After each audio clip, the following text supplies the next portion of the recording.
Alright, welcome to another episode of the LogiCast. My name is BlankaKong, and I'm joined by Gurney Eos this week. Hello. So, this week's episode is going to be about Elden Ring's DLC, Shadow of the Erdtree, and most of the drama surrounding the DLC. Full disclaimer before we start, it is the 4th of July, it is our country's Independence Day, so you are probably going to hear some pops and bangs in the background. I can't control it. Today is our recording day, so apologies in advance if you hear it and it's maybe annoying or distracting. I apologize. I can't stop the freedom from being celebrated. So I'm just gonna accept it. But disclaimer: if that's gonna be too much, then if you can't tolerate it, I would understand. So yeah, that's out the way. So let's talk about this Elden Ring stuff. So another, just full disclosure, I have not played Elden Ring DLCs yet. The DLC for Elden Ring, I haven't downloaded it yet. Oh, there it goes. It's not that I don't want to. It's not that I don't plan to. I just haven't. I'm kind of weird when it comes to DLC. Like when I beat a game. Yeah, you said that a couple days ago. It was very interesting. Yeah. But... I played and beat all of the Souls games, including Sekiro and Bloodborne. I haven't touched the DLC for anything since Demon Souls. That was a revelation. So, and it's not because I didn't want to. I just never got around to it because I'm just kind of the guy. I'm that guy who plays a game. I'll finish the game, and then once that chapter is done, I'm done and I move on. Like I might come back to the game in a few years or something like that. But like once I beat a game, I move on to the next game. So. And if there's DLC, I might download it, or I might buy the Game of the Year edition if they relaunch the game with the DLC packed into the disc or the cartridge. I'll do that, but it's just hard for me to go back to, because I feel like I have to start the game over to kind of get the mojo going or whatever, and I didn't feel like starting a new character in Elden Ring. Honestly, I was just like, I love the game, but it's a big game, and I'm just like. I have all these other games that I want to play, so I haven't gotten around to it yet. But I will get it eventually, and I'm really holding out for Elden Ring Game of the Year package, where it's everything is kind of baked into the disc. Yeah, they kind of spooked me when the DLC was dropping because there is a PS5 bundle, but it's just the base with game on a disc with the code. I was like, I was gonna trade my PS4 copy and just get that PS5 copy, but. It's not what we were thinking. So anyway, there will be no takes as far as what I feel about the DLC because I haven't played it. I've watched content for it. I've watched Esoteric stream it. I've watched Avoiding the Puddle stream it. So I know a lot of what happens in the game, and I don't care about spoilers. Gunner here has bought and played and finished the DLC. Is that correct? Yeah, very recently. Yesterday, actually, as of this recording, I beat because I beat Radon. Okay, I figured he was the last guy. Yeah. So yeah, sorry that was a spoiler. But I mean, whatever, dude. Listen, if you played the first Elden Ring game, you could have kind of pieced that together. So forgive me, but it is what it is. If you I'll say I'm sorry. If you manage to avoid internet because Twitter and TikTok and YouTube, it's a wild place. They be dropping spoilers in the first 5 minutes. I'm sorry. You can complain to the ethics department. They'll get back to you. I'm sure. Yeah. I mean, listen, my bad. Hit up HR. From this point forward, there will be spoilers, primarily from Gunner because he played and finished the game. But we're gonna talk about the drama surrounding the game right now. Anyway. So in the description down below, there's a link to an article, and it's about the mixed reviews on Steam. Kind of an explanation. Now, my understanding was that the mixed reviews were people bitching about the difficulty. That's what I thought it was.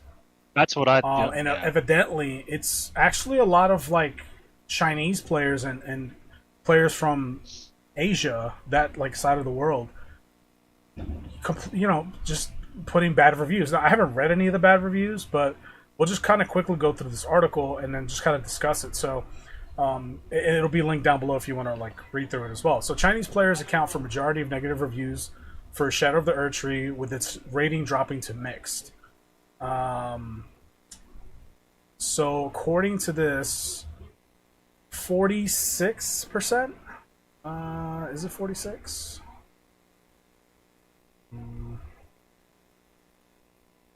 What was the? No, 62. So 60, almost 62% negative feedback comes from China.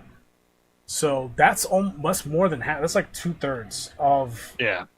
of the negative feedback coming from China. And evidently, according to this article, a lot of that is because China doesn't have access to content around the globe, like YouTube or social media content.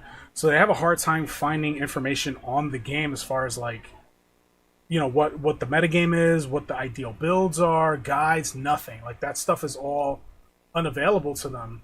And I guess Chinese influencers or Chinese content creators aren't really making content like that, or they're not making it fast enough. And people are getting upset because I guess they're getting stuck. I guess they're getting frustrated, and they're just not, they just kind of stop, I guess, and put a negative review, which I find super interesting. But I kind of get it, because if you're playing without a guide, it's tough to figure out what you need to do. Even though I'm the kind of player who plays games like that blind my first playthrough, so I wouldn't share that perspective, but I could see why a lot of people do have that feeling, like they want to play a game and know what the hell they're doing. So Right, I agree. But here's the thing, though. I know China obviously has access to Elden Ring. Shadow of the Erdtree functions pretty much 1-to-1 as base Elden Ring. It's just a smaller world compared to base Elden Ring. So, if you follow the same tactics and procedures, you should be able to figure out the game. There are even the Sites of Grace, not the Sites of Grace, but the Guidance of Grace that'll show on your map, kind of like From Software saying, hey, maybe you should check out this area. So they'll kind of guide you to the lion. The lion boss is usually the first person's boss. The first boss you're going to fight, because his area, his little town, is kind of like the first major structure you see when you enter the DLC. So when you start the DLC, you're literally in an open field. And if you look at the map, even without unlocking the other map fragments, that town is the first thing you see. So logic would dictate, oh, maybe I should check out that town. So, Elden Ring, From Software, they designed it in a way where, much like Elden Ring, you were kind of, through the act of exploration, guided to where the developers think, all right, this is a good first boss, so this is like your first wall, your first challenge. that's So I don't know how That's true. they've completely I don't know. lost. Like, you make a good point. I can't speak to that as I haven't played the game, but based on what I've seen, it feels like kind of the same vibe as far as like how the game flow, how the map flow is, and like how directional the game is. That seems more or less the same. So if you played through the base game of Elden Ring, I don't see you having much issues with Shadow of the Erdtree, but I don't have the original Steam Chinese review data to reference, because it could just be just as negative, for all I know. I don't have that information. That's true. And it's not That is noted also here true. either. So I don't know. It's hard to say. But based off what we've seen, I mean, I assume that compared to, I guess, the West, Chinese players probably don't really dig Elden Ring or games like it. I don't know. I don't know what the reviews for others From Software games look like either. I don't know how Armored Core did. I don't know how Bloodborne did over there. I have no clue. There's no real way for me to know about Bloodborne, because that was only on PS4, so there's no True. data on that. There's no Steam reviews. But yeah, go ahead. No, I was just gonna say, I know you said previously that we don't have any actual of the reviews because we're not on Steam, but the article does provide some reasonings. So I'll just quote the paragraph here. There are clearly a lot of Chinese reviews criticizing the game's difficulty especially when it comes to the new bosses. From what we can understand by Google translating, take it with a grain of salt. Google Translate is not perfect. Some comments, Google translating some comments. Local users didn't like the full screen AoE attacks and design of boss fights, as well as hitboxes of certain enemies and high HP value. So, having finished the game, I can sympathize with some of those complaints because there is specifically a boss. I don't know if the people that I know Esoteric isn't on it, so he's basically at the beginning. But if you saw other streamers fight they went into like the haunted, spooky mansion, the kind of Resident Evil style mansion. I don't think I've seen that content yet. What you could spoil it for me. I don't care. But spoiler alert for anybody listening if you don't want to hear about it. Right. Yeah, this is all spoilers. So like, if you're not gone by now, sorry. I appreciate you sticking around and continue to stick around. But anyway, so there's a part in the game where you're in a sunken valley and it looks very dead. Like all the trees are dead, and the game kind of tries to pull a survival horror aspect. So your horse, Torrent, my man is ride or die when you're running at dragons, when you're running at Radon, when you're running at like the Elden beast. Because fun fact, they added the ability to ride Torrent in the Elden beast fight. So he gets scared and he leaves. He runs away. He's scared, and you can't summon him in that area, so you can only walk. And there are these enemies that they look like old men walking on canes, but they have really bulbous heads with a million eyes, and they inflict madness. And if they see you, they teleport to you. You can't kill them. You can't hurt them. And they'll basically just make your madness meter go to full. You'll go crazy, and you'll die. So that whole area, I actually found myself using the crouch button, which I forget Elden Ring has a crouch button. Because in order to avoid them, you have to crouch in the grass and Metal Gear it, which I found like a huge break in the overall pacing of the game, but fun. Anyway, that's not the point. That whole area was fun. But in the middle of it, there's a big mansion that reminded me of Resident Evil. I wouldn't be surprised if it was an homage to Resident Evil, because there was a lot of skeleton enemies there and ghost enemies. So very haunted mansion-like. The boss that you fight at the mansion is the first Lord of Chaos. So for those who play the original Elden Ring, one of the endings is you can be the new Lord of Chaos. So you get like the flaming head, and your waifu, she leaves you and she gets really upset. It's like a really bad ending, but it's an ending. So you fight the first one, and some of his attacks would literally. It's like someone threw a flashbang at the screen. It would just make the whole screen white. And it would just be a slam, and I would have no idea when to dodge or is it one of those attacks that I have to jump? Because the screen is just blinding white. So I do agree with them on that one. His attacks especially were really hard to see. Just actually visually see. So they're not lying about that. As far as what some of the other ones, some of the AoE attacks do need some tuning, because the hitboxes are off. So there's another boss called Commander Gaius. I believe that's his name. Yeah, Commander Gaius. He's on a pig. He's on a boar. And he'll do an attack where he'll just run straight at you. Pretty easy, you would think, to dodge. There would be a couple times where I would dodge. I would be clear on my screen, and then my character would suddenly go flying, even though I cleared the pig. So that means his hitbox is weird. The hitbox is not working right. And it would get frustrating. I mean, I beat him, but there would be some times where I would lose a fight, or it would lead to a loss because I would dodge thinking I'm safe, and I would get hit by this wonky hitbox. So that I agree with. And to address the last one they said about hitboxes, HP values, to me it's like, dog, it's the whole reason why I don't understand the people being upset.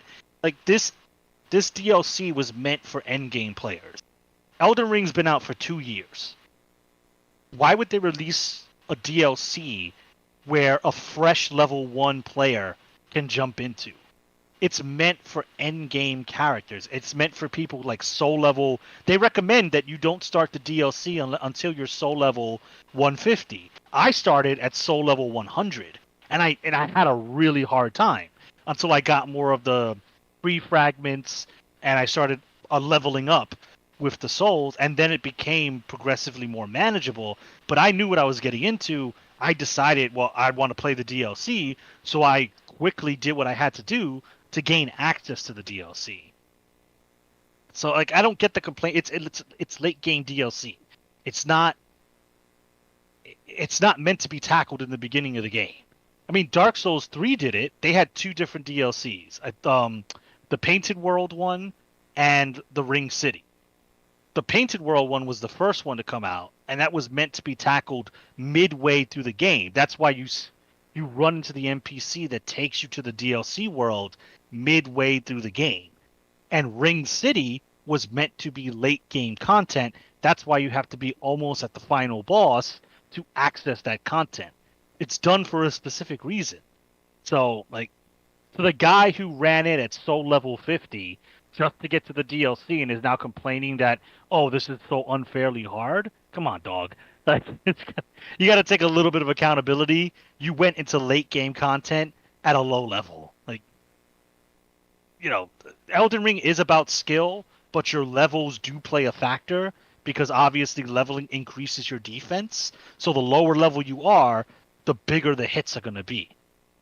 So I just wanted to get that out there because a lot of people were complaining about why do I have to beat Radon and Mog, the Lord of Blood. Why do I have to beat them to gain access to the DLC?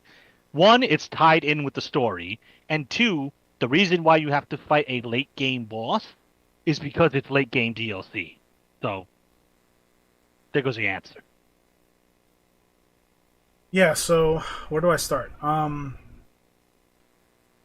first, I didn't know about the Spooky Mansion content, and it sounds interesting. Like, I kind of like when you were describing it, and like you have to crouch, and you lose your horse, and you can't kill the enemies, so you have to, like, you know, sneak around and stuff. Like, I kind of dig that. I think that sounds really cool. It was really fun. It was a huge, like, departure from traditional Elden Ring gameplay, and I wasn't upset by it. I found it pretty fun. You like survival horror, so, and I do as well. So I think that's not something I'd be upset with.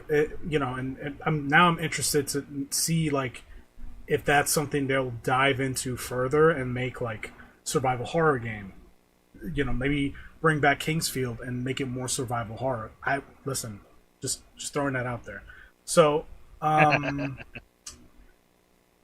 yeah, I mean, I guess I get a lot of the stuff that you mentioned does sound pretty unfair, but, like, I don't know, like with Miyazaki, so, you know, from software games, like, that's the expectation. I don't expect things to be fair, but I expect things to be cheap. That's a part of the charm. And that, to some people that sounds ridiculous, but hey, you know, that's how their games have been since like before Dark Souls and Demon Souls. Like, if you played their stuff from PS1, PS2 era, their games were fucking relentless, you know, and some would argue poorly designed, and I would agree with it. You know, I think their games aren't perfectly designed. I think there's a lot of flaws with From Software titles. You know, there's a lot of, like, quality of life features that really should be there, but just aren't for whatever reason.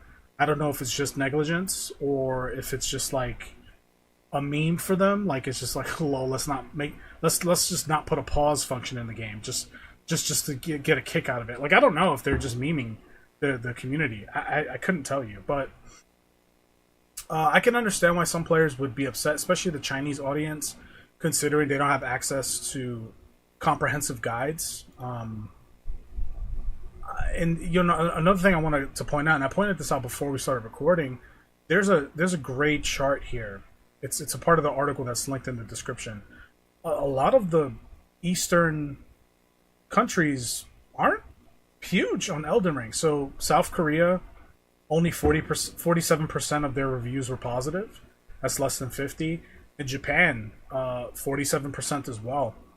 That's pretty bad. But then again, if you look at like the total reviews, Japan had 316 reviews compared to English, which is like 19,730. So like clearly, there's not a lot of players in Japan playing Elden Ring DLC. Like they're maybe it's different over there. I guess they're too busy playing other things like gotcha games or whatever. I don't know. Whatever. Like, the latest online only looter. Yeah, like whatever. Dropped, and we have to get on there. Yeah, like different places like different things. But a lot of other like European countries and countries in North America, I mean, all really positive, like 64% and up. So English, that encompasses North America, so Canada, United States, obviously, most places in Europe, so like Scotland and England and all these other places. 83% positive. Russia is 64 positive. Brazil 89%. They love them Souls games, man. Damn. Traditional Chinese is at 65%, but simplified Chinese is at 33. I don't know what the difference is there. Like what that. I'm not gonna pretend. I mean, I have no. I'm not educated in that. I've never heard simplified Chinese and traditional Chinese. So there's that. That's a weird discrepancy. German 86%, Spain 85%, French 83%, Turkey 81%, and Poland 75%. So I don't know. Maybe it's not just the difficulty, but also the theming, right? It could be that Asian territories don't really like the European fantasy style. Maybe the characters are too ugly. Because we heard that criticism of Ghost of Tsushima, which we think is a fantastic game, but I know a lot of Japanese audience players were like, characters are kind of ugly, but it's just like, well, this is like feudal Japan, and like they're trying to go for a more realistic look. So I'm sure every Japanese person looks like a supermodel of course down there. So you don't have normal looking people. and I don't think the characters look ugly. Like they just looked. No, they just look like... They just look normal. And I'm not saying Japanese people are ugly. That's not what I'm implying. But, like, they just look like people I would see in real life. Like, I don't know. Yeah, fun fact, there was no Sephora back then, so we couldn't get our lashes done. Yeah. Sorry. I think... I don't know. I think they looked fine. And I thought the male characters looked cool as hell. I don't know. I thought Jin Sakai looked awesome. So, I mean, Jin had a rough beginning in the game, so I'm not expecting him to have clear skin and, my man's trying to survive. He can't really shave when he's trying to, dodge samurai and fucking Mongols. Yeah, so I cut him I don't know. slack. I thought the art style for that game was fine, but it did receive criticism. And so I don't know if some of that has bled over into games like Elden Ring, because let's be honest, like, I love the art style for the Souls games, Elden Ring included, but there's blemishes with the textures, there's blemishes with certain models, there's blemishes with the graphic fidelity of something like Elden Ring compared to God of War Ragnarok, right? But I don't care. Like, I personally do not care, and I think most people in our circles do not care about that, because the gameplay is so great that it trumps all of that. But it is something I could see it. It's obvious to me, and so I'm just pointing it out. That's all. It's just the observation. Yeah. I mean, it could be true. I mean, this is also somewhere I'm led to believe the story was also co-written by George R.R. Martin, the Game of Thrones author. I don't know his level of input, whether it was just character designs or maybe bits of the story, but he is credited along with Miyazaki for the story. So, maybe people. I can see a lot of the Game of Thrones-ness in the story. There's bad blood between family members. The whole Elden Shadow of the Erdtree DLC is about like Mikola and how he influenced the Shattering War. You learn these things in the DLC. They're stealing bodies.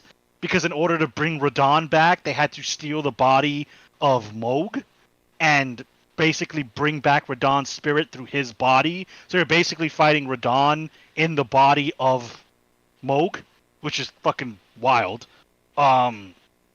So maybe they don't like that. Maybe they don't like the European aspects of it. As far as the aesthetics go, I think it's fine. Some of the vistas, and I'm playing on like a 1080p monitor on a PlayStation 5, so obviously I can't crank this thing up to max. But like some of the vistas in the game were actually really nice to look at, and the draw distance was great. I could see enemies on in the game's distance. I could see them from miles away, which was cool, and they weren't like moving in low frame rate in order to keep the frame rate consistent. They were moving as they normally would from so far away. So that was cool. The fidelity was cool. And I think they sacrificed a little bit of graphical fidelity in order to make sure the game runs well. Now, on that subject, I know other people had issues with performance for the game. PC, a lot of PC players reported that there were some weird frame inconsistencies. That I only saw a little bit on consoles, and weirdly enough, it was only with the first boss. It was only with the Lion Dancer. And when I was watching Esoteric stream a couple days ago, he also experienced the same frame droppage. So I know it's not just me. It seems to be a PlayStation 5 thing, but it only occurred with that boss. So I don't know. But yeah, that could be a reason. It could be aesthetics. It could be theming. Maybe Sekiro did better in Japan because it's set in a hyped up historical era of Japan. I don't know. I don't have those numbers to look at, but I mean, I don't know. I think the game is fine. The DLC was great. If I had to rate it, I'd probably give it like an 8 out of 10 if I had to rate it. The bosses were cool. Some of the bosses, like I said, had really weird visual jank, and some hitboxes were off. The world is smaller because it's DLC, but what I liked about it being smaller was that everything that was placed there was unique. So one of the problems is a stretch. One of the things that kind of irked me after a while was Elden Ring has a lot of mini dungeons. But the problem with that is that they had to recycle a lot of mini bosses.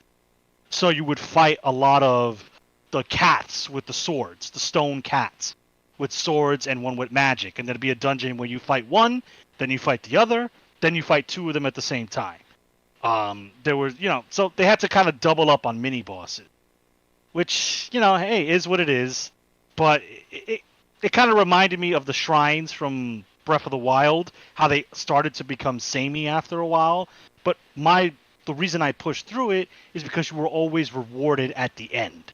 You were rewarded with a weapon, a piece of armor, a summoning ash, an art of war. So you were always rewarded with something. So even though I had to fight a repeat boss, I knew I was going to get something that 50-50 would be useful to my current playthrough. So I didn't mind it. But in Shadow of the Erdtree, there were less dungeons because the world was open, or the world was smaller, and those dungeons to me felt more elaborate and a lot more fun to go through because there was less of them. On the negative side, even though the world was smaller, there were a couple dead areas.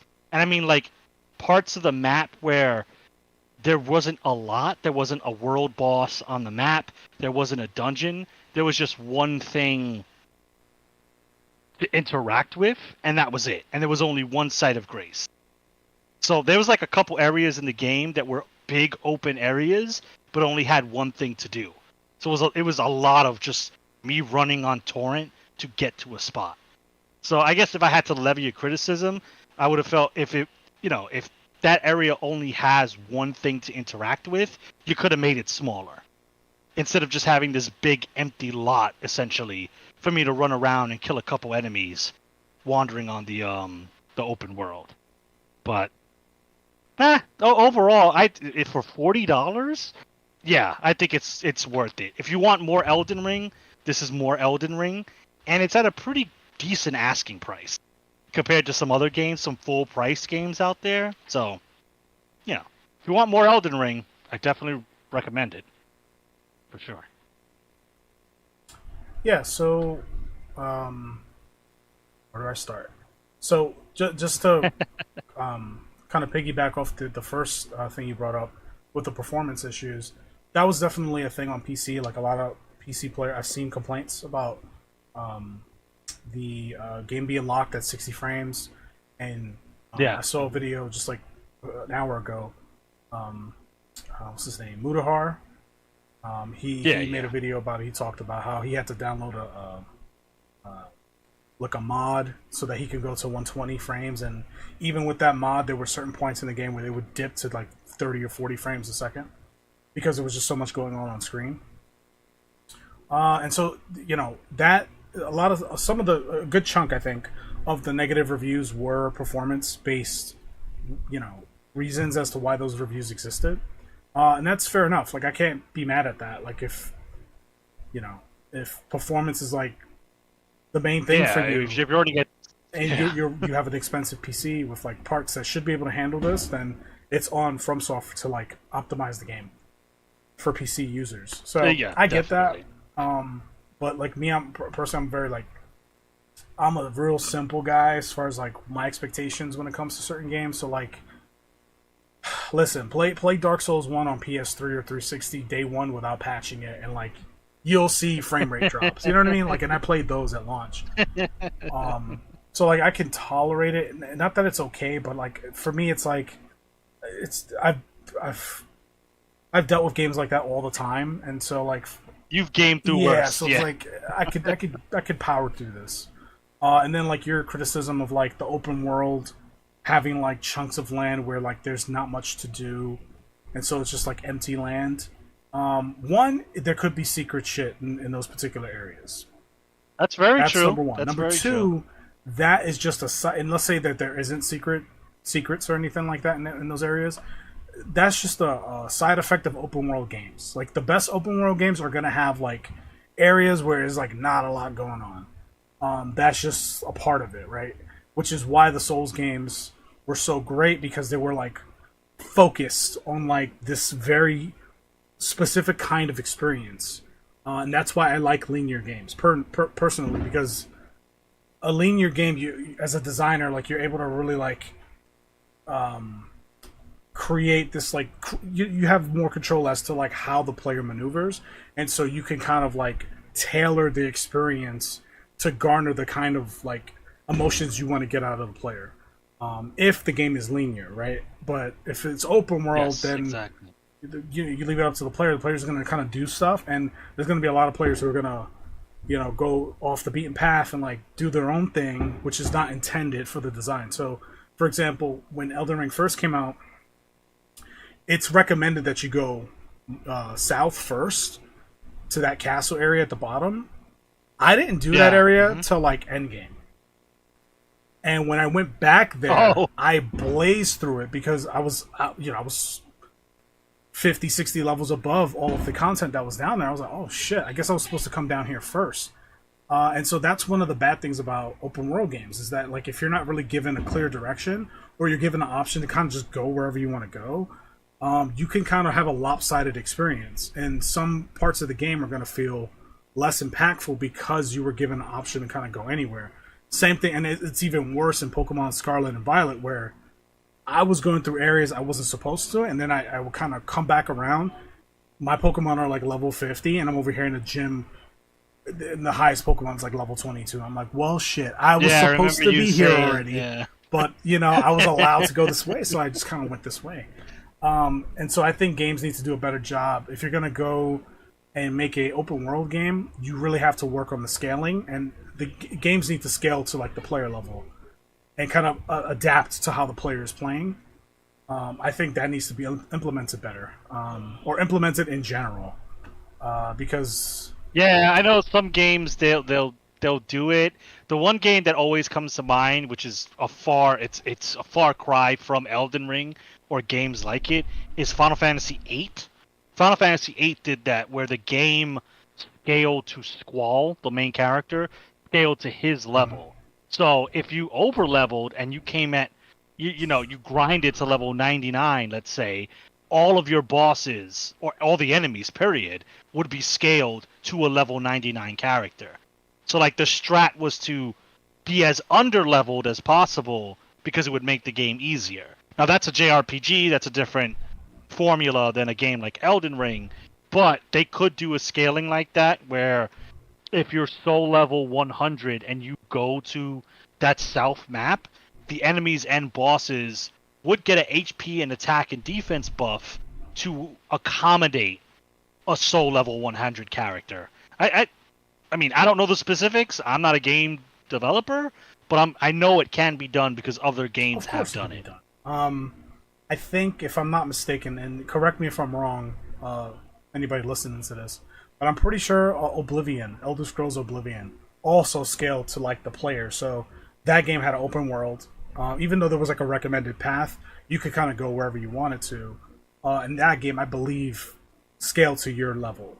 So like no matter where you went, the game was all, usually would scale to like whatever the player is to kind of maintain whatever intended challenge was supposed to be present. So it could be done. I don't know if it's just like, oh, we don't want to make it too hard. I don't know what it is, because even Capcom has nerfed the fright level of Resident Evil games because RE7 was just too damn scary for people. So like, I don't know what the mentality is these days when it comes to difficulty and like scaling. I don't know what that. Who knows?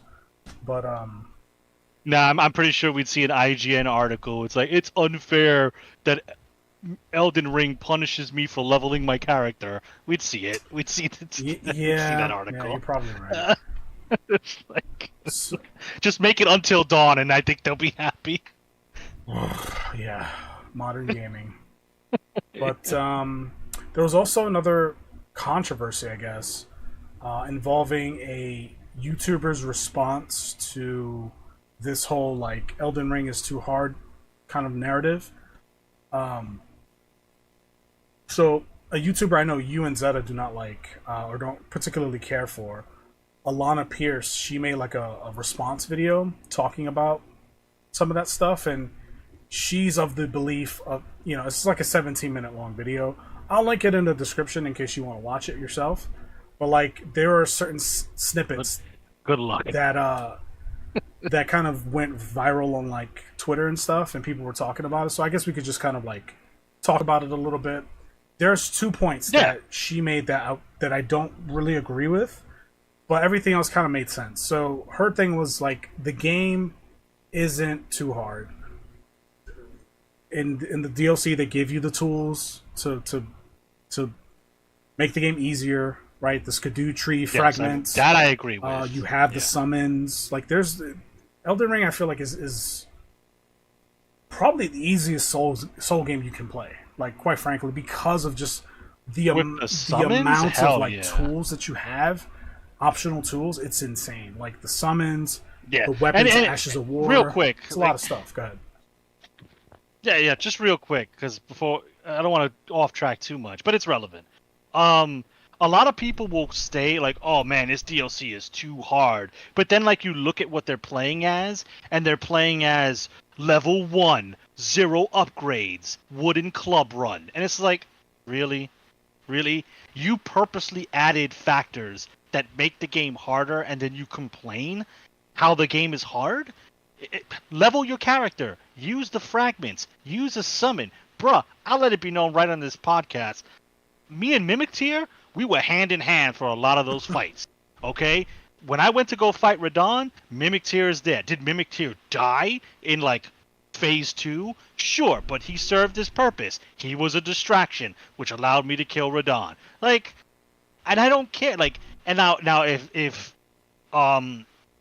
Esoteric, who's currently streaming the game, he never wants to use any of that, will his journey be harder? Yes. By default, his experience with the game will be significantly harder than mine. But he understands that. Like, and he's fine with that. That's how he wants to play it. So, okay, more power to him. But there are a lot of people who do that. They'll complain about the game being hard and then don't use the fragments, don't use the ashes, don't use summons, don't play co-op, don't even use the the flask that gives you buffs, and they go like, "Oh, this game is too hard." It's like, get out of here with that, man. Yeah, You're making it harder. You can't Stop. have your cake and eat it too, right? So, I guess we could just talk about this real quick about the whole like elitism Elden Ring shit. We did a podcast episode on it like 2 years ago when Elden Ring came out. So I mean, Yes. if you guys want to watch that, you can like get our fresh Elden Ring takes from 2 years ago. But you know, my position and stance hasn't changed since that video. So the tools are in the game. They were put in the game purposefully. They're put in the game for you to use. To me, using summons or using certain builds or using like a strong Ash of War or a strong weapon is no different than using herbs in Resident Evil. Like, you know, like I can't imagine playing any Resident Evil game and then, oh shit, I got you know, bit by a zombie. Fuck, let me take a herb real quick. And somebody going like, ew, you use herbs in RE?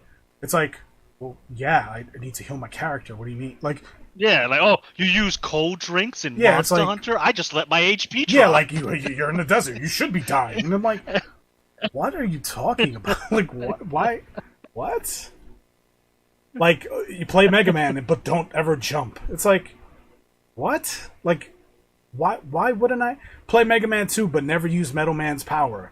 That's the best power in the game. What do you mean don't use it? Right. And there are some people that I know that beat it with Buster Shot only. And that's cool. Like, fine. I tip of the hat to Yeah. you, but I'm gonna use the powers. Like, what are we talking Yeah, about? it's a testament to the game that you are. That's why I love Elden Ring, because you can go no summons, wonky stats wherever you want, and you know you're not using the oh my god, I just like spent a month playing this game and I forget the name of the potion. The Wondrous Physic. You can never use the Wondrous Physics that gives you buffs, and you can still beat every single boss in the game. That's a testament to how good the game is designed. That you can ignore every single tool and still succeed, but don't bitch when you're purposely ignoring every single tool or belittle someone for using those tools. That shit is weird. There's definitely that those people exist, where it's like They do. Mm-hmm. you know, Yeah. if you use those things, you're a pussy or you're a bitch. You're not playing the game truly how it was designed to be played. Yet the tools that they're not using were put in by the designers. That Right, we're not talking about mods or It's like, hacks what or do you- cheat engine or that, anything. what are you talking? It's such a brain dead fucking take, and it's a weird way to flex. It's like, what are you doing? Like, I don't know. It's just it's for fucking retarded. But whatever. If It is. that's how you want to operate, then you could do that. But like, just know that I could never really have a real interaction or conversation with a person like that because they're operating on like just a different set of rules. I'm gonna be nice about it and just say that. Yeah, But anyway, so Miss Pierce, YouTuber, I don't follow her like that, but like I see her videos sometimes. I think sometimes she has some good takes. Other times she has like some terrible takes. She mentioned her overall message. It was a 17-minute video. Was basically like the game isn't too hard. The game has tools for you to use. Just fucking explore, and find the fucking Skidoo tree fragments and just fucking use the tools that were given to you in the game. But she did say two things that I didn't agree with. And one, saying that having like a child or having children is like a situational disability. I don't like the way that was phrased. I get the logic behind it, but like it sounds really fucked up. And it's like, if you're a parent, especially if you're a new parent, like the last thing on your mind should be fucking video games, quite frankly. Like that's just reality, because that's a real responsibility. or just like be comfortable with the fact that you are going to be interrupted, and it will be at an inopportune moment. It's yeah, gonna like happen. you have to be okay with that. You probably have to, not probably, you have to adjust how you spend your free time as far as like things you used to do. Like if I had a kid, right? Let's say next year I had a kid, and next year Monster Hunter Wilds comes out. I love Monster Hunter, but I'm gonna have to probably put that game on the back burner to make sure that I'm doing everything I can to give that child the care that it deserves, the life that it deserves. You know, just making sure all the facilities that are that should be available to him are available to him or her, and of course the mother of the child. Like I want him, that needs to be in place. Like Monster Hunter Wilds isn't going to go anywhere. Like it's going to be there in 2026, 2027, 2028. Yep. Like it's not going anywhere unless the world ends or I die. Those are the only two ways that I would like not be able to play, right? So like you got to have better, your prioritization needs to be better. Like that's it. And if like the FOMO of not being a part of the conversation is like somehow more important than you spending quality time with your newborn, that's crazy, bro. Like you have no business being a fucking parent. That's a choice you can make. You know, like that's wild to me. But that's one. Two, she also said something else that I was just like, that's weird. Like she said that if the game is designed in a way where you have to kind of like lose a bunch to understand like how a boss operates, which I generally agree with. However, she did say if you beat a boss within less than 3 tries, that was a fluke and you're not playing very well. And I was like, what? That don't make no sense. That means you're playing extremely well and like you're highly adaptable. What do you like? Don't get me wrong. There can be flukes. Like in Dark Souls 1, the boss on top of the castle with the big iron ball or whatever, he fell off the level and I won. Right? That was a fluke. I was like, I'll take it, right? My boss falls off a level, that's a fluke, right? But if I beat him on my second try because, I just have a high DPS output build or something like that, and I just kind of made some, like, really good reads on, like, what he's probably going to do, then it's like, I'd argue that I played extremely well. Yeah, I don't see how that's a quote-unquote fluke. That wouldn't be a fluke in that particular instance. So that was a weird statement. So like basically imply that like you have to die to every boss 26 times before you're considered to be playing competently. It's like I don't know about that. But yeah. So those are the 2 points that she said. I was just like, you kind of lost me on that one. But what are your thoughts on that? So okay, all right. So so you did see the Mutahar / Some Ordinary Gamers video on that. Yeah, one, I saw it earlier today. Okay, so I'll reference that. Obviously, we'll include that in the description. You know the deal. So he kind of like did a video after the initial firestorm of controversy, in which she clarified that she referenced some type of Microsoft Xbox chart in terms of the disability, where it's just like if you're missing an arm or you're blind or you're deaf, that's like a disability. And then you have temporary disabilities. And then there was another category which this permanent, was like temporary, and situational. Situational, okay. And then the one with the child or like a package arriving at your door, that was the situational. So one, it's wild that that's a chart that game developers are referencing. Modern gaming, dog. It's gonna be crazy. So the fact that she was referencing a created chart by Xbox and Microsoft, that's where she got her terminology from. But even then, that is a very weird way of looking at things. I would never consider my parents or, if one of you guys called me on the phone, or if I had children and it's like, Dad, I spilled some juice, I would never like, oh great, my fucking temporary disability is kicking in again. I guess I can't fight this. The terminology is just not cool. It's just not like, even if I worked at Microsoft or any, because Alana, she's in game development. She works at Santa Monica. She worked on God of War Ragnarok, so she has like insider kind of like perspective on it, which is why I listen to her, because it's like, okay, well, she has insider perspective, even though there's a lot of things she says that I don't really align with, but I'll listen. I like to listen to different perspectives just to kind of like, I kind of have them in front of me and then kind of think about them and then kind of develop my own opinion, based on what other people say, but also what I feel. and what I think and what I see.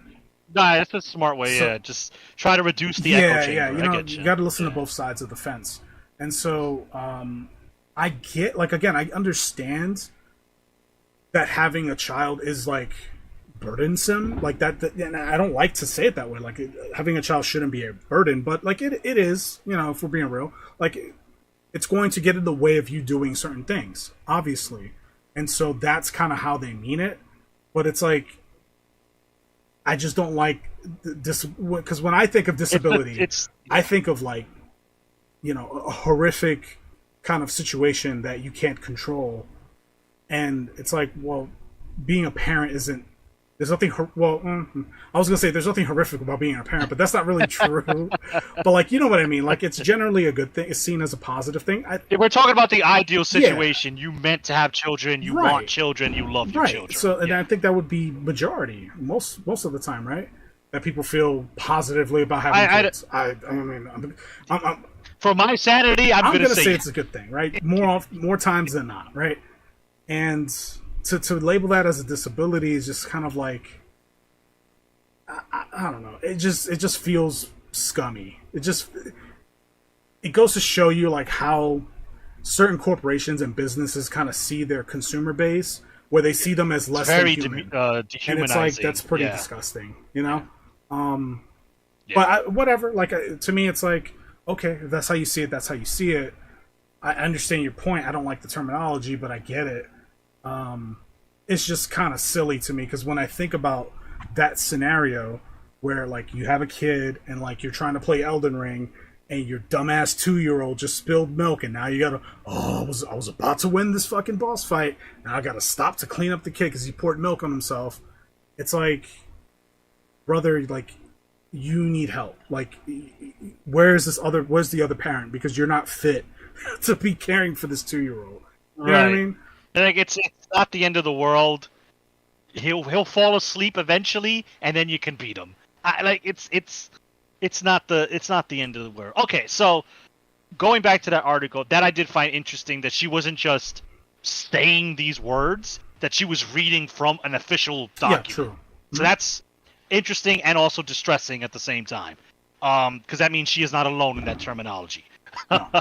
But like his whole take about, yes, is a pause button, or if they theoretically added a pause button, because he talked about ways you can pause, which I didn't know.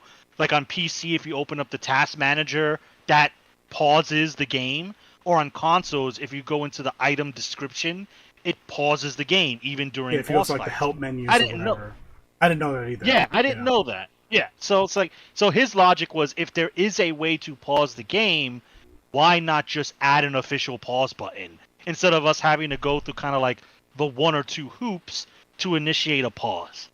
And my thinking is like, is it the end of the world? Is it the worst thing Elden Ring or a FromSoft game can do? No, but it's just like, I think these guys design their games in a certain way, and you know, like if I was able to pause, like you wouldn't get that same intense feeling if I was able to pause the Radon fight in Shadow of the Erdtree, because that guy is all over you. He's like, that dude is nuts. So if I could pause it and kind of take a breather, I don't know. For me, that just like it defeats the high intensity gameplay of a Souls game. I hear you, but I disagree with you. Yeah, I'm gonna give you pushback on this. So I would argue that a pause button in the middle of a boss fight would actually hinder your ability versus giving you some sort of advantage. Because with me, at least, and I'm sure anybody who plays like melee builds and stuff, like there's a certain momentum and a certain groove and a state of mind you need to be in order to perform well in a boss fight, especially if you're going to go melee. So like pausing, like I compare it to like fighting games. If you're in a fighting game and somebody pauses, that fucks people up. Like that's grounds for disqualification, right? In tournaments. Oh, in most tournaments, right? That's a forfeit. That's because fighting games are like really, like, you know, usually high intensity, and like you have to be like really locked in. And like the moment that focus breaks, like you cracked and then you'll lose the match. And so I think it's similar in like, a game like Elden Ring where it's just you and this boss, or you and this boss and his fucking friends. For those who summon ads and shit. Ugh. But yeah, like I think a pause button would hinder you if you try to like use it as a way to like, give yourself a breather. I think it would hurt you more than help you. So I don't know. I kind of disagree with your point of like it was a part of this design to always make sure that this intensity exists. I don't know if that's the case. I think it's more so laziness. Like if I'm being real, like the Miyazaki and his team, I think they make fantastic games, but like they have a lot of design flaws. Like for example, and I mentioned this in past Elden Ring podcast episodes from like 2 years ago, where like there's always like these weird buffs and debuffs that kind of appear under your health bar, and I almost never know what the fuck they mean. Like, what does this red triangle inside the square mean? Like, what does that fucking mean, right? And there's no simple way to like access this information, like to know what all these symbols mean, and then like the symbols are kind of like poorly designed as to what they're supposed to convey. Like, there's a lot of UI flaws with Souls-like games. And like not being able to pause is a part of that. It's like this is something that like should just be here. It just feels like a oversight. That's just my opinion, though. What do you think? I mean, it could like one thing that does frustrate me, which I guess is tangentially related to the pause, is that when you get into combat, you can't access your map anymore, and it's just like. But it's not like combat with an actual threat. There have been times when I'm running in the world and I'm trying to get someplace and I'll aggro a pig. Not like a demon pig from hell, but just a boar. Just a boar with like 10 HP. And because it aggroes me, the game considers it I'm now in combat. And it's just like... This pig is stopping me from accessing the map. I don't want to fight the pig. I don't care about the pig. I'm just trying to get from point A to point B, and now I have to stop. Oversight. To me, that's a part of the same that problem. I agree. It's an oversight. Yeah. It's in the same bucket with the UI, certain parts of the UI, as well as like not being able to pause. It's like, what are we talking about? Like that shouldn't be a thing in the game. It's like when we were playing Remnant 2 a few weeks ago, or like a few months ago now, like where. Like, it would be me, you, and Wolf playing, right? And, like, let's say Wolf is AFK, and me and you are playing, but let's say we're just going to run through the dungeon and kill stuff while he's AFK, like, but I need to, like, refresh my stuff, like, refresh my ammo and stuff. Right, yeah. Like, when we touch the crystal to, like, or the bonfire in that game, like, all players have to do that in order for you to get the refresh and the, resummoning all the enemies and stuff. That to me is a flaw, because it's like you brought up the point of like, oh, they do that because the host should be the only one who can access like the fast traveling, right? And I agree with that, but like if I don't want to like the point of the crystal is not just the fast travel, it's also like to refresh the map and to refresh your ammo and your health and stuff and your spells. It's like I should be able to just touch the crystal to refresh my shit if I want to refresh it. You know what I mean? I could get, so, like, and if they want to, fast travel is disabled unless the host is touching the crystal. Yeah, the host. That to me is an oversight. It's like there's no reason why I shouldn't be able to refresh my stuff. The other argument is like, okay, well, if I'm playing online with other people I don't know, I could troll and just refresh the map when they're midway through the game. Like that's, I guess you could argue, but like, I don't know. I feel like that's an oversight. Like maybe an anti-griefing method, maybe. I don't know. That feels like that's just an example from another game that like this is clearly a design oversight. Like there's no reason I shouldn't be able to refresh my ammo here. But at what point does it evolve from a design oversight to this is just what they want their game to be? Because there is no. I think the exception is Sekiro is the only one that has an actual pause button, but. Demon Souls Remake, Bloodborne, Dark Souls 1, 2, 3, Elden Ring, shit, they all don't. So it's like, either they've been making this oversight for a while now, or they just don't want to add a pause button for whatever reason, unless it's It could easily be both, right? Because their fucking UI design has been the same since the beginning. Like, that shit has not changed, bro. Like, they might have changed a few symbols here and there, but like that shit is cryptic as fuck, right? Like, to play Elden Ring, like I played through Elden Ring, and most Souls games, my first playthrough were blind. Like, I didn't look shit up. I just played through the game, right? Unless I got like really stuck somewhere. Like, I remember in Dark Souls 2, I had to look stuff up because I was like fucking lost. I was like, bro, I don't know where to go. And I had to look stuff Dark Souls 2 because you needed like certain amulets. That game was designed, So, you know, that game was big too. It was like a lot of maps and stuff. So I was like, yo, I feel like I've explored everything, and of course I just oversaw certain things. And with a guide, I was like, oh, I need this fucking bullshit, fucking fucking coin. Hey, look, to open this door. If you were in China, you'd be fucking pissed and had no recourse. So like, I get it, but like most games I play blind, and that's by choice. And trust me, it's hard because it's like I'm tempted to look stuff up because it's like, oh man, one Google search would solve all of these problems.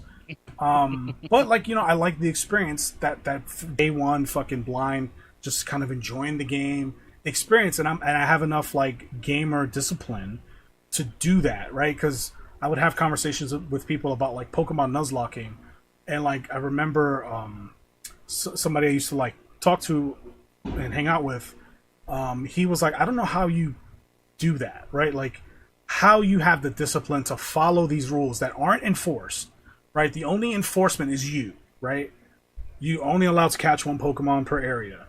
If your Pokemon faints in battle, you can't use it anymore. Like, how do you stay true to those arbitrary rules, right? And I just do, because the experience and the stakes that I created for myself is why I'm doing it. Like, it's a way to kind of manipulate this experience out of this game that I already know how to play. So yeah, there is nobody enforcing it other than and you. I don't stream it. Yeah. Like, I've only streamed a Nuzlocke once years ago, and that was something me and Esoteric did together. Well, like, I played numerous Nuzlocks on older games by myself, like just me, right? Just me and my notebook, just taking notes and shit. Tracking like where I've caught certain Pokemon or whatever, just to give myself the challenge of like playing under these conditions. So I don't, I think I'm just a part of I'm cut from a different cloth, and so I sympathize with the people who can't look stuff up in China. That sucks. But like, I don't know. I feel like y'all can figure it out. You know what I mean? Like, I can figure it out. Like I said in the opening, if they've played base Elden Ring, it's the same jazz. Like, it's not that much different. And the fragments, they tell you what they do. We're talking about UI. A good UI thing is that when you're in Shadow of the Erdtree's areas and you have used the Skidoo, I call it Skidoo. I like that. I'll call Skidoo. it that. Skidoo. We'll call it Skidoo. If you use the Skidoo fragments, all your stats are now in yellow. So okay, these are they're not stats from solely my soul level. They are stats from my soul level plus the fragments that I have. And it tells you, if you leave the world of Shadow, it tells you in a very fanciful way. But if you have reading comprehension skills, you can say, oh, okay, if I go back to base Elden Ring, I won't have these stats. It's only in the DLC that I have it. So if I had no guide telling me that, I'd like to think I'm smart enough to kind of put 2 and 2 together and go, oh, okay, these buff my attack and defense. Cool. So if I'm struggling, let me be on the lookout for these things. Like, I don't need a guide for that. Yeah, you would think, but like, some people do, and we live in a different era right now. Like, things aren't the way they used to be, and so there's a certain level of like expectation, parentheses, entitlement to like how games should be, and like how information should be conveyed to the player, and certain accessibility features, that's in air quotes. Like, it's just a different time, and so I don't know, man. The only reason why we're talking about this is because we have a podcast and we talk about this kind of stuff on the regular.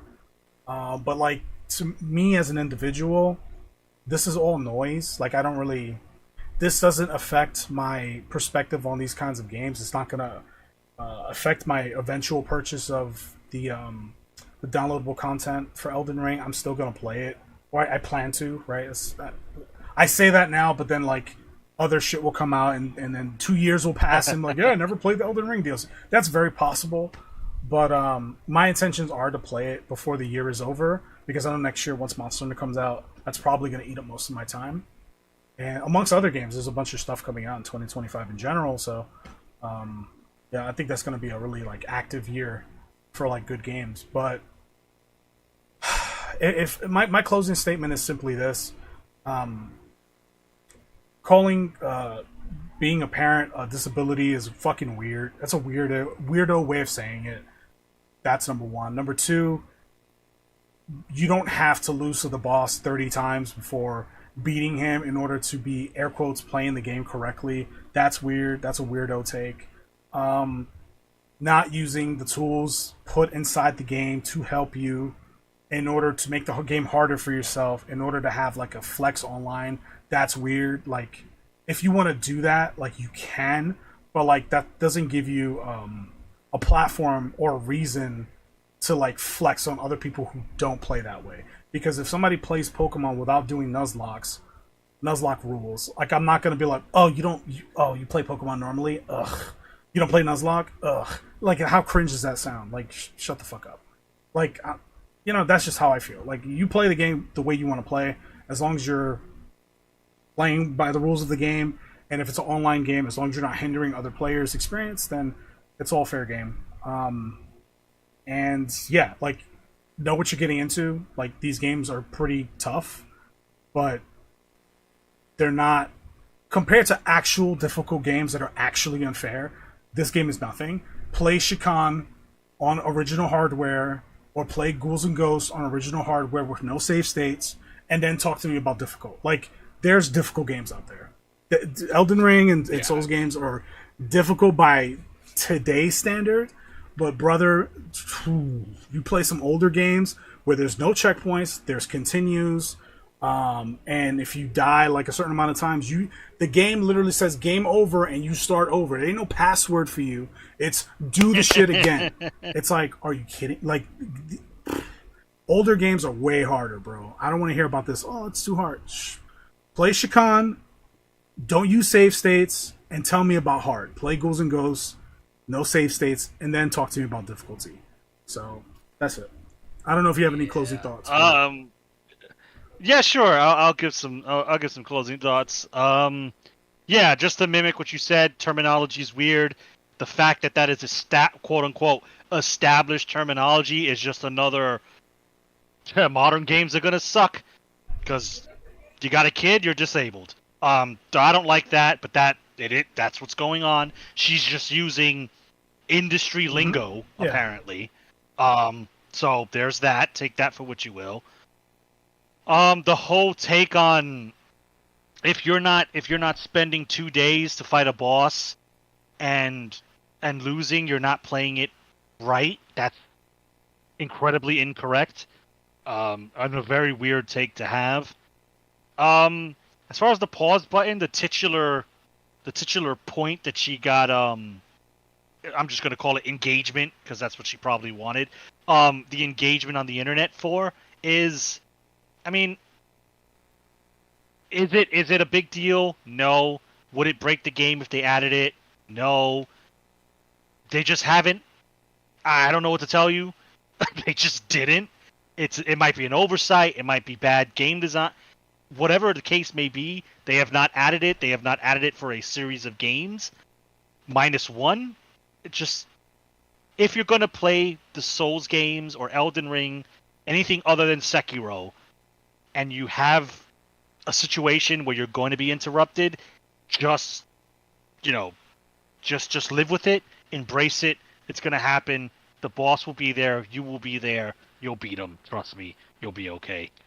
And yeah, I'm looking forward to From Software's next game, so we can make another episode about people complaining about that game for XYZ reason, because like clockwork, every time there's a From Software game or an expansion to a game, the fucking mainstream media revs up and fucking complains about it. So, cool. Something to talk about with the boys. Yeah, I guess it's an easy topic to talk about. And, like, I also want to address that, too, now that you bring it up. Like,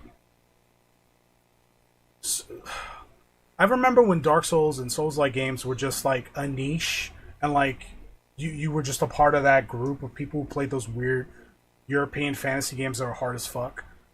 I could remember a time where you were just a part of that group and like, cool, you played Dark Souls, and I was like, oh, that's cool. Yeah, I remember seeing OG Demon Souls on PS3. I'm like, what the fuck kind of game is this? I'm used to Final Fantasy and whatnot. Like, what is this? But now that like it's developed this cult following that has bled into mainstream, which, you know, good for Miyazaki and good for the people who worked on those games, because, you know, obviously their jobs are secured and like they're making great money, I assume, I hope, and they're able to continue to make games like that for us fans, and so I'm very grateful for that, and I'm happy for them for their success. But like, you know, there's always something negative tied to something positive, unfortunately, and the negative of it being these games being mainstream has created this like FOMO like following of like people want to be a part of the conversation, and these are people who probably have no business playing these games. Like, these are people who play games like fucking Life is Strange and oh my god. Yeah, they probably don't. They don't really care about these games. It's not genuine. It's they're not playing the game because they genuinely enjoy it. I'm gonna say maybe some. I'm gonna say some. I'm not gonna say most. Some of those guys probably only play it because it's like it's the hot new shit, and so like I don't want to not be able to talk about the big Elden Ring fight. Like, I don't want to be the one near the fucking water cooler and not be able to contribute to the conversation. Or on Twitter or whatever. And it's just like, that's so weird. Like, so the fuck what? Like, I don't know. It's just a really modern way of thinking, and I just can't wrap my head around it because it just doesn't make sense to me. But I get... Yeah, I mean, you got it. It's being left out, or in their mind, being left out. That's really what it boils down to. But I haven't felt that way since like elementary school. Like, I felt that way as a kid, not being able to contribute to a conversation and feeling left out, and that sucks. But like, I was like 10 or 11. You know what I mean? Like, like to have 20 and 30 and 40-year-olds like, I'm not a part of the conversation. That's weird, man. Like, how did you make it this far? You know what I mean? Operating that way. I don't get it. It just boils down to not having a lot going on, which sound like I ain't no fucking social butterfly, busy bee. You know, I'm not flying out to all these parties and shit. It's like, but it's I don't need to have beaten. I played and beat Elden Ring, Shadow of the Erdtree because I like it and I wanted to play it. Not because, I want to talk about the final boss, but I gotta beat him before other people do, so I'm not left out of it. Like, no, it's like, it's just because this month I had Shimigami and Elden Ring. Elden Ring's a lot faster to beat than Shimigami, so I'm going right back to SMT5 now that I've beaten Elden Ring, and I'm gonna be on that. It's just like. And I didn't even have to do that. That's because I wanted to switch gears and play that. Because Elden Ring's digital only, at least for the moment. It's not going anywhere. They're not going to run out of copies. And me, I'm the type of player that I'm going to look shit up. So I probably would have seen who the final boss was. Because like, oh, he drops a really cool sword. All right, when I get to him, I want that. So like, me, I spoil it for myself. It's just, I don't know. It's just like these people... I agree with you. I cannot understand it because I don't even know if it's like we grew out of it or it was just never in our DNA to begin with. I understand being part of a conversation and wanting to engage with your fellow man. You know, like, it happens sometimes, even in our little group. Like, if you guys are having a Yu-Gi-Oh! or Pokemon discussion, and it's like, oh, okay, they're talking about Yu-Gi-Oh! But for some people, it's just like, oh, man, I don't know what they're saying, and I want to engage. I don't feel that, but people do, and it's like a really strong feeling. It's, I think, more common than we. I don't know what to blame. Think. I mean, I don't know. It's just weird to me. I don't know how else to phrase it. It's just kind of odd. It feels like some little kid shit. Like, I'm sorry. Yeah, it just feels that way. And like, The difference is like if I had FOMO with you guys, it's because I've known you guys for decades. Like we've hung out in person, but to have this kind of FOMO from strangers, from people you will never meet and don't know, but you need to be in the know with these strangers, I think that's what makes it weird. It's because it's people trying to appeal to strangers. It's strangers That just appealing makes to it strangers. weirder to me. It's like that. Like you should have less reason because you don't.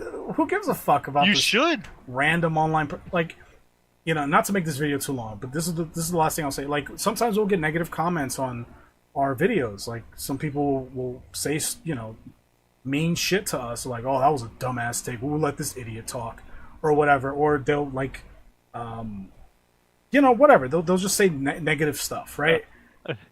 All they do is, yeah, that's my favorite. That one was funny as hell. Oh, an hour of talking. It's like, well, yeah, it's a podcast, so that's kind of the idea. Welcome. That's, you know, I assume this is your first one, but like, it's like, to me, that doesn't affect me. I find it. I actually prefer negative comments, if I'm being honest with you, because I get a kick out of it. I love it.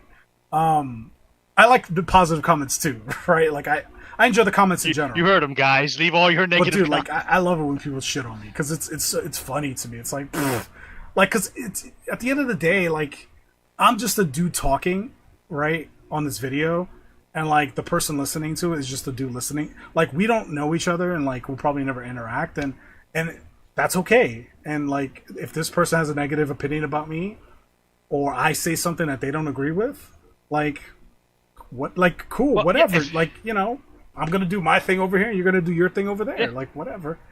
If anything, you actually had an impact on them, because if what you said spurred them to write a comment, that has more of an impact than just ignoring. Sure. They could have just clicked off the video, left the dislike, clicked off the video, and moved on with their life. But the fact that they took time to comment means you had some form of impact on them. Which is the idea of this whole thing we're doing. Like, we want to have a conversation about these interesting topics, and we want other people to engage in the conversation. And if like there's a video with no comments, then personally I see that as a failure of like, well, damn, I guess the topic wasn't that interesting, or we didn't make it interesting. That's unfortunate, right? And so it's like, okay, well, that's like a learning thing, right? That's how I see it. Like, am I gonna cry myself to sleep? No. Like, we don't get paid to do this. We just do this for the hell of it. There ain't no monetization here. There ain't no fucking ads. Like, dude, we're just dudes talking. So, I don't know. We've been doing this for 3 years now, right? Our fucking 3-year anniversary is in a few weeks. So, you know, happy anniversary, Logical Gamers. Yay! Anyway, we'll end it there. This has gone on long enough. And we've derailed the conversation maybe too much. So apologies for that. But for those who have made it this far, thank you. Appreciate your viewership. Comment down below. Let us know what you think about the tree drama. So stupid. But anyway, let us know if you thought we said things that you didn't agree with. Like, I'd love to hear your criticisms. Like, I'm open to any kind of conversation regarding that. Subscribe. We do podcast videos like this every single week on different topics. They publish every Wednesday at 12 p.m. Eastern, so that's when they go live. We've been doing it for almost 3 years now, so there's over 150 episodes now. There's a ton of content to comb through of different topics. You know, some regarding like personal opinions, some are just discussions on a particular game, others are like article review, things like that. Some are like tier lists. We do all sorts of like whatever kind of comes to mind, we just kind of do it. So if you also have like recommendations of things you want to hear us talk about, put it in the comments as well. Check the description down below for all of the links. So we'll leave a link to the Game World Observer article talking about the Chinese players' like negative reviews and all the charts tied to that. We'll leave a link to the YouTube videos that we reference from Mutahar and from Alana Pierce, in case you want to watch those videos. Each one is about 15 to 20 minutes long, respectively, as well as all our social media links. So we have like a Facebook, a Twitter, an Instagram, a Discord, and a Twitch. Those links are in the description. The Twitch channel is ran by Mr. Esoteric. He's not here for this particular conversation, but he usually is here, and he streams a variety of games. So at the publish of this video, he's playing Elden Ring as we speak. So definitely check out his channel, give him a follow, and watch him get fucking pounded by the DLC because my man is having a hard time. He's having a hard time, but it's interesting nonetheless. So anyway, with that being said, thank you again. We'll see you next week's episode. Peace. Catch you later.